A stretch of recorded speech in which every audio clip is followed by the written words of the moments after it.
All right. Welcome, everyone. Great to be here today. Thanks for joining me regardless. I'm Rob Tatro from robtatro.com, portfolio manager here, Canaccord Genuity Wealth Management, and at the Tatro Wealth Advisory Group. Thanks for tuning in. If you're watching on YouTube, please take a sec to like or subscribe or share. Let's bring in our guest today right away, Jessica Morehouse. Jessica, thanks so much for joining us.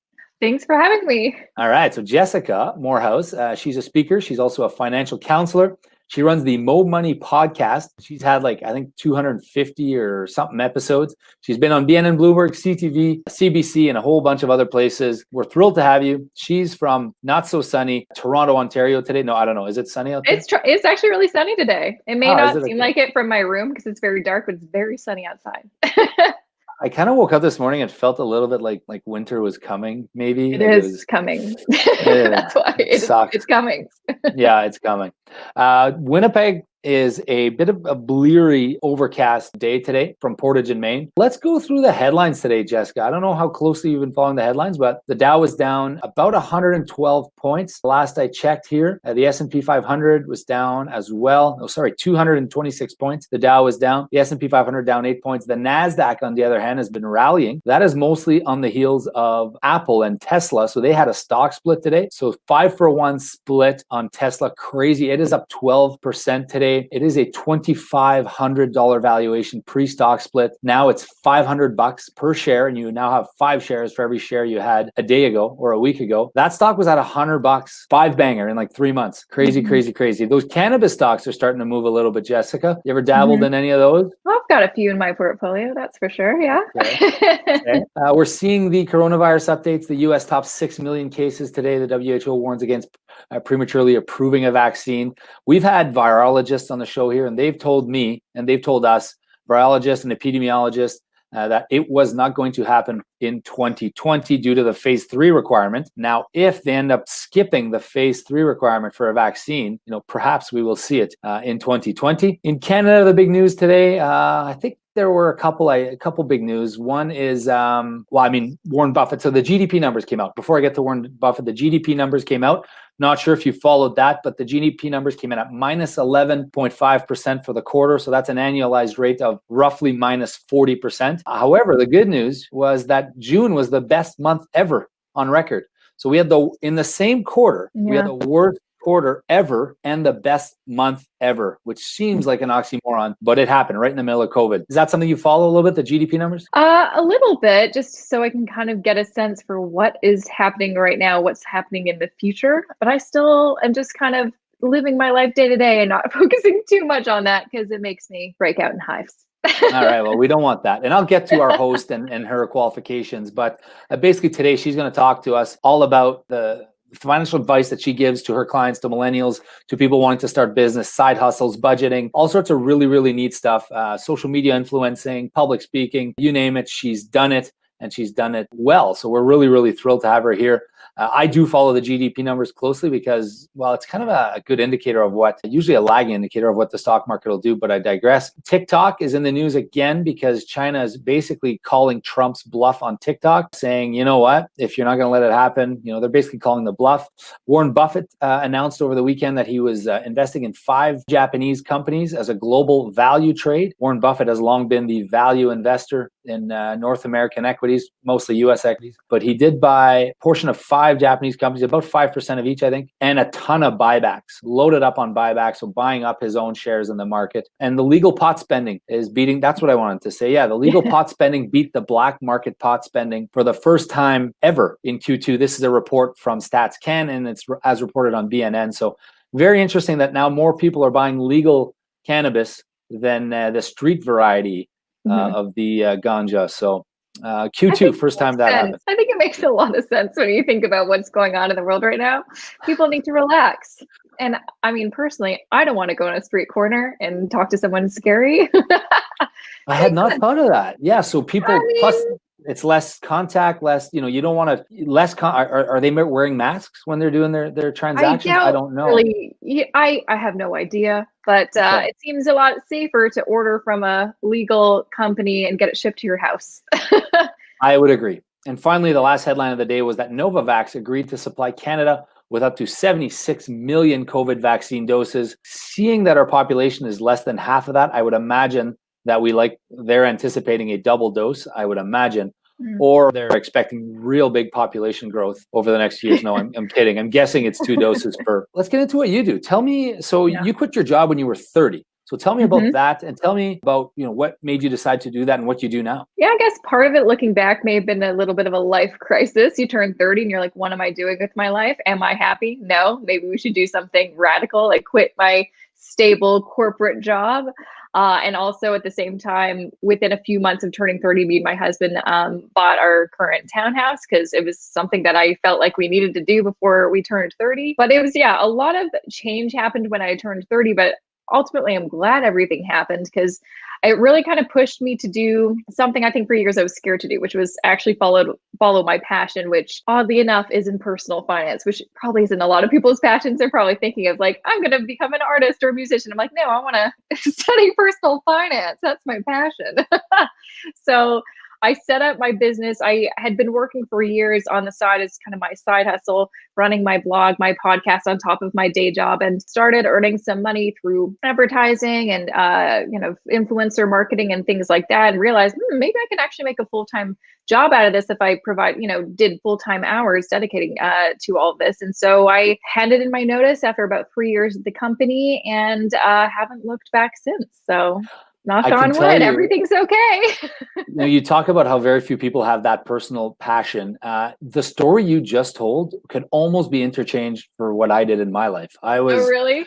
just before I was 30, I was working at a large corporate firm. I was a lawyer. I was a lawyer working at a legal I worked in a firm. law firm. There we go. Wow. Okay. That's crazy. I wasn't a My lawyer, passion, but my passion was helping people with their personal finances as well. And I wanted to start my own business, and I started the Tatro Wealth Advisory Group. And as you just said, I've never looked back.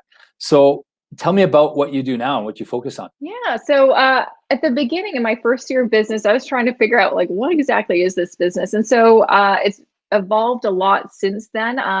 I dedicated that first year to getting some credentials to become an accredited financial counselor. And so I'm really glad about that. So that's another element of my business. I work with clients one-on-one as a financial counselor. I still have my blog, my YouTube channel. I'm starting to really focus on podcast, of course, and still do influencer stuff. I also do public speaking. I sell a couple online courses for some kind of passive income. I also sell some kind of digital products on my website. What else do we have? Wrote them down. No, and I also have an event series that I've been doing since 2016 called the Millennial Money Meetup. So I do that once or twice a year. Okay, so the stuff that you do, is it mostly geared towards millennials? Yes, just mainly because when I kind of developed my brand, I'm like, well, I guess I kind of want to talk to people that are in similar situations as me. But what's interesting is I don't even though most of the content I create, it's like as if I'm talking to a millennial, I think it's hitting a lot of different people at different ages, because I find out that lots of my audience is actually, Gen X or even baby boomers. And sometimes they're like, I'm sorry for writing, I know I'm probably older than your audience. I'm like, well, I guess that's actually like the content I create is for everybody. But I really wanted to kind of focus on that millennial generation and now the younger generation behind us, because I feel like a lot of us, have a sense of what we're supposed to do to become an adult, but there's so many gaps, especially when it comes to financial literacy. And I want to be there as someone who's not that typical person that you see who's working for like an investment firm or in a suit. I'm just, me, Jessica, kind of, someone maybe more relatable, and but it can talk about finance in maybe a little bit more of an understandable way. So the accreditation that you got, what is it called again? It's called the Accredited Financial Consellor Canada certification. And that's like for kind of one-on-one financial counseling to other individuals. Yeah, I decided on that designation to start off with. I'm probably going to continue my education. I'm currently studying for some other things, but just because it really spoke to me, it's basically marries financial planning with also counseling, which I think a lot of people, especially a lot of my audience members, really need that kind of counseling aspect where they just want to be heard and they want to not have so much judgment, and they kind of need that a little bit of, not that I'm a therapist, but a little bit of that kind of therapy session mixed in with the financial planning. So that's what really spoke to me, and so that's why I did that program. Yeah, it's been, for me, talking to clients over the last 6-8 months, it's been I feel like it's been a lot more important than ever before that part about counseling. It's Yeah. actually like, how are you doing? How are you feeling? What's really happening in your life right now? And I think it's important. So good on you for doing that. You talked about your passion. You wanted to follow your passion. How did you know that this was your passion? How did you know you'd be good at it? Because it's a bit of a leap, right? It's like from a law firm to like it's a jump, right? Well, I've done some bigger leaps. I studied film production in university, and so I thought I was going to work in the film industry, and did not at all. I took a left turn right after university, got a job in sales and marketing, and worked in that industry for years, and thought that marketing was the thing that I wanted to do. I mean, it's been very helpful running my own business, understanding the marketing side of things, but I think the whole time I was working different jobs, trying to figure out what I wanted to do. When I kind of think of the big picture of my life and like, what's my purpose on earth and what do I want to accomplish? I always come back to this idea of just want to help people. And I always had a hard time figuring out how can I actually do that? For me, I found a lot of value from books and blogs and other people I've met who are experts in the field of finance. It's really affected my life in such a positive way, learning all of this stuff. And so then it kind of was a light bulb moment. Maybe I should try to do this as my job and actually do this, as this is your way to help people. And so I took a leap of faith. Of course, I had a very cushy emergency fund after I quit my job, just in case things didn't work out and I had to find another job. But luckily, things have worked out. And it was already going, right? You already had some shows. You had a proven model. I started it on the side, so there was kind of the evidence that I think there's a very good chance this is going to work out. But you also just never know. And being a millennial who graduated during the recession, I'm always like on the lookout or just like waiting for something bad to happen. And so honestly, when the pandemic happened, I'm like, I've been here before. I've been preparing for this for years. And then I think that's probably why it didn't affect me like emotionally as much as it could have been, because I've been preparing for something bad to happen for a while.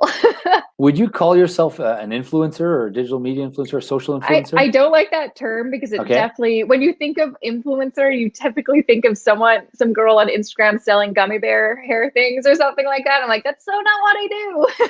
But I guess that's kind of the term. Gummy bear hairs? We're on different Instagrams, I'll just tell you that right now, but there's girls that are selling gummy bears that are supposed to help you grow your hair. We'll go into that. Okay. Instagram. No, I'm kidding. I know what Instagram is.